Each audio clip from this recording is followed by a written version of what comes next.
Merci Sandra. Bonsoir à tous.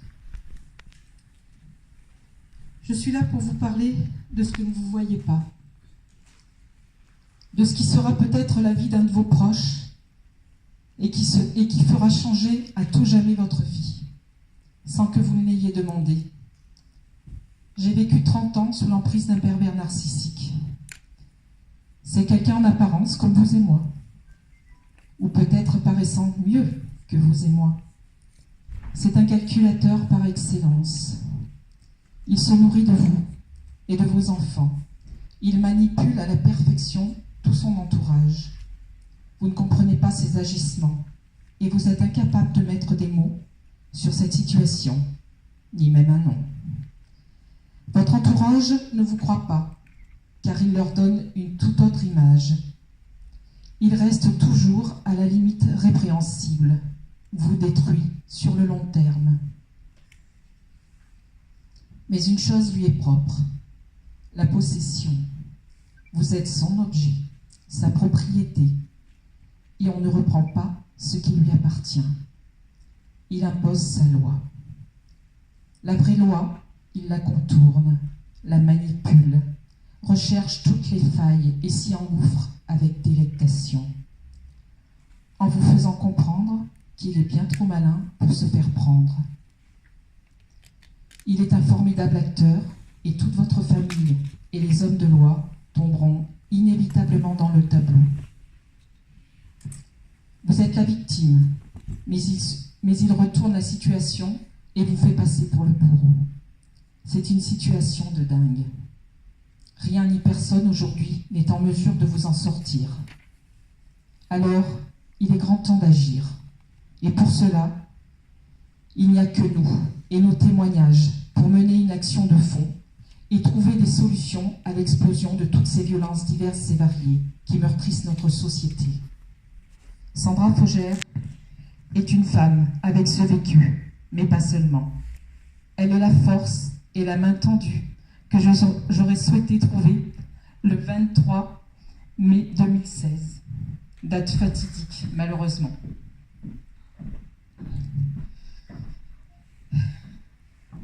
Pardon pour l'émotion. Mais l'association LSEM est née 2 mois après l'assassinat d'Alexis et Raphaël, mes enfants. Cette volonté, ce courage, cette ténacité font d'elle notre chance de pouvoir nous sauver. Si je suis là aujourd'hui, c'est parce que je n'accepte pas la mort de mes enfants. Qui ici pourrait accepter une telle horreur? Qui? Je n'accepte pas non plus cette résignation des pouvoirs en place, qui sont finalement sans pouvoir. Il y a 3 ans que je suis suivie par une psy. 3 ans que je m'évertue à défaire les nœuds de cette emprise, mais pas seulement. Comme mes nuits sont très courtes, j'ai travaillé sans relâche à répondre à une question. Alexis et Raphaël, pourquoi? Il les a fait taire à tout jamais. Je me dois de parler en leur nom. Je dois dire et écrire ce que nous avons réellement vécu. Toutes les personnes, toutes les situations qui ont un lien de cause à effet dans notre histoire seront posées sur le papier. Et je m'attacherai à trouver les fonds pour le publier, pour la mémoire de mes enfants. Ce soir, je vais juste vous propulser 3 ans en arrière et m'exprimer au nom de ma fille, Alexis, en vous rapportant ces quelques paroles, quelques jours avant l'horreur. Le harcèlement est alors permanent. Alexis ne veut pas aller avec son père et Raphaël refuse d'y aller sans sa sœur. Nous ne dormons que très peu. Alexis me voit chercher des solutions sans aucun résultat immédiat. Je lui dis, pour l'instant tu dois y aller. C'est la loi.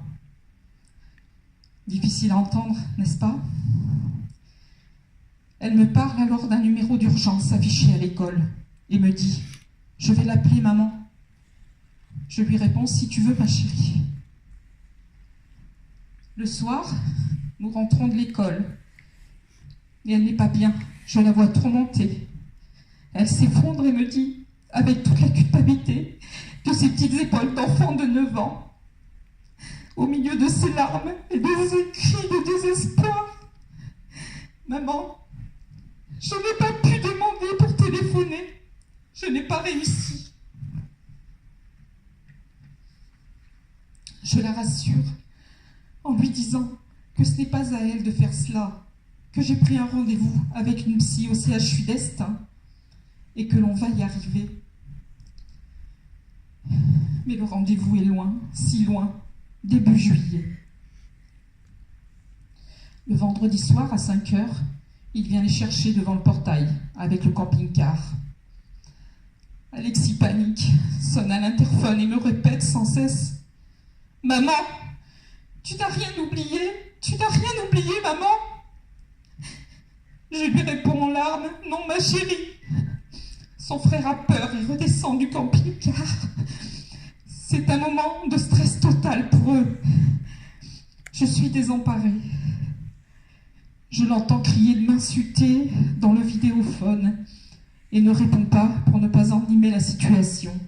Car oui, vous vous imposez toutes les limites de la loi et de la bienveillance à l'égard de tous, pendant que lui les franchit ouvertement et va même bien au-delà. Le combat est inégal et perdu d'avance. Dans son dernier courrier, reçu le jour du meurtre, il m'a laissé le choix de vivre 40 ans en pleurant toutes les larmes de mon corps, ou de mourir pour les rejoindre. Je réfléchis encore, je vis, je pleure, mais à présent j'agis pour que vous preniez conscience que vous n'êtes pas à l'abri d'une telle horreur, et surtout qu'il n'y ait plus de vie innocente supprimée au nom de l'orgueil régi par un mode patriarcal venu d'un autre temps.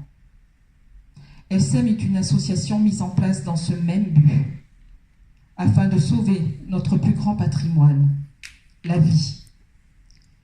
Pour avoir assisté à un débat à la faculté de droit, en présence de certains acteurs sur le terrain, ainsi que du procureur, j'étais atterrée d'entendre cette impuissance face à toute cette violence grandissante et résumée à la seule action menée après les violences. Mais qu'en est-il en amont? C'est avant qu'il faut agir, avant la mort de nos enfants, de notre avenir. Et croyez-moi, il y a du boulot. Mais même si la tâche est colossale, on se doit tous de s'y atteler. C'est à travers cette concertation que nous œuvrons dans le bon sens afin de limiter ces horreurs.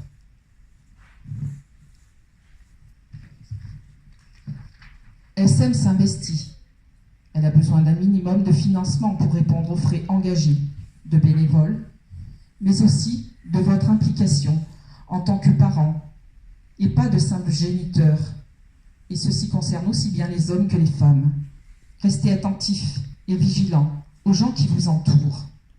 Vous serez peut-être la personne à porter secours dans une simple action banale, mais qui changera le cours de la vie de quelqu'un. Soyez-en conscients. Agissons et marchons ensemble pour que cela n'arrive plus jamais. C'est mon objectif et celui de l'association LSEM. Juste pour vous dire que fin juin 2016, mon téléphone sonne pour me demander de confirmer le maintien du rendez-vous psy pour mes enfants début juillet. Évidemment, je lui ai dit que c'était trop tard, qu'Alexis et Raphaël n'avaient plus besoin d'aide à présent. Inutile de vous dire que les places sont chères. Ce qu'il faut savoir, c'est qu'il a monnayé la vie de mes enfants dans un calcul impitoyable dont je subis encore les méfaits. Un seul but, me détruire moralement et financièrement. Et ça, c'est une faille de notre système qui doit impérativement changer, et le plus vite possible. S'il y a pensé, d'autres le feront. Mais à tous, merci à tous de nous prendre en considération. Je vous dis au revoir, acteurs de demain.